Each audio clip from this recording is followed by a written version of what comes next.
My beloved brothers and sisters, before your mind begins to question and your reason seeks immediate answers, I ask you first to listen with the heart. Not every truth of faith enters through logic alone. Some truths enter as light, others as mystery, and some as quiet wonder that reshapes how we see God, ourselves, and the meaning of life itself. Today, we reflect on a story that has stirred both devotion and debate across centuries.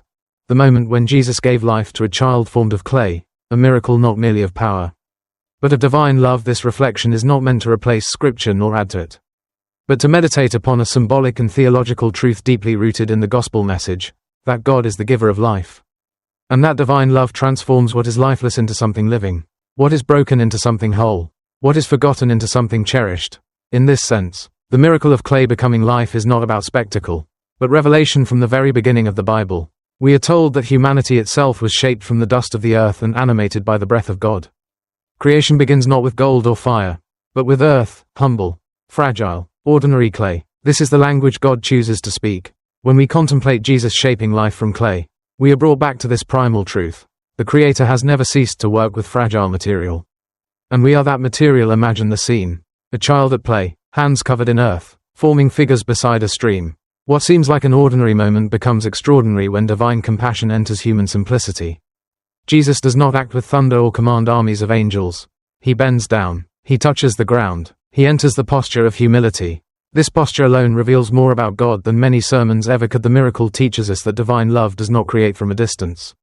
It kneels, it touches, it engages, it chooses intimacy over display. In a world obsessed with visibility and recognition, God works quietly, often unnoticed, shaping life where others see only dust. As a priest, I have witnessed many moments where people felt lifeless, spiritually numb, emotionally exhausted, morally fractured. They would say to me, "Father, I feel empty, like there is nothing left."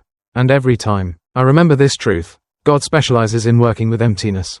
Clay has no strength of its own, yet in the hands of the Creator, it becomes a vessel of life. Let me share a story. Many years ago, a young couple came to me after losing their only child. Their grief was unbearable. Faith, which once gave them joy, now felt cruel. They asked me, why would God give life only to take it away? I did not give them easy answers. I sat with them in silence. Over time, something remarkable happened. Their sorrow did not vanish, but it transformed. They began serving other grieving families. They became instruments of compassion. What was once shattered became a source of AI voice powered by VB.VN. life for others. God had taken clay soaked in tears and breathed new purpose into it. This is the deeper meaning of the miracle we contemplate today. Jesus does not merely animate clay, he reveals that life is sustained by love, not by form. Without love, even living bodies become empty shells. With love, even dust can live. Some may ask, why would God choose such a humble sign? Because humility is the signature of divine love. God does not compete with creation, he completes it. He does not overpower our weakness, he enters it. Every time Jesus touches clay, he is teaching us that nothing in our lives is too small, too broken, or too ordinary for God to transform. In the middle of this reflection, I want you to think of your own life. Where do you feel like clay? Where do you feel unfinished, fragile, or easily broken? These are precisely the places God desires to touch. The miracle is not that clay becomes life, but that God chooses to work with clay at all. Another story comes to mind. An elderly man once told me, "Father, I wasted most of my life. Is it too late?" I looked at him and said, "As long as you are breathing, the Creator is still shaping." Months later, that man reconciled with his estranged family, returned to prayer, and died peacefully. His final years, though few, were filled with meaning. Clay, once hardened by regret, was softened by grace. Divine love does not measure worth by productivity or perfection. It measures worth by belonging. The child of clay belongs to God before it ever breathes. And so do you. And so do I. The miracle also challenges us. If God can give life to clay, what excuse do we have for withholding love from one another? How often do we look at others and see only their flaws, their past, their failures, forgetting that they too are clay in God's hands? When we judge too quickly, we deny the creative patience of God. Jesus teaches us through this miracle that life is sacred not because it is flawless, but because it is loved. This is a lesson our world desperately needs. We live in a time where value is often assigned based on usefulness, appearance, or success. God assigns value based on love alone. As we move toward the final part of this meditation, let us reflect on what this miracle asks of us. It asks us to trust the slow work of God. Clay does not become life instantly in the natural world, and spiritual growth is no different.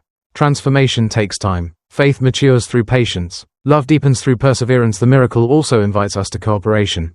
Clay does not resist the hands of the potter. When we resist God's shaping, through pride, fear, or resentment, we harden ourselves. When we surrender, we become vessels of grace. I want to leave you with one last story. One that stays with me deeply. A woman once came to church after decades away. She said she felt drawn, but did not know why. During prayer, she began to cry uncontrollably. Later she told me, I felt like something dead inside.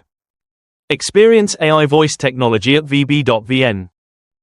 Me woke up. That awakening was not emotional manipulation. It was divine love breathing gently into Clay. In conclusion, my brothers and sisters, the miracle of life from Clay is not confined to a single moment or story.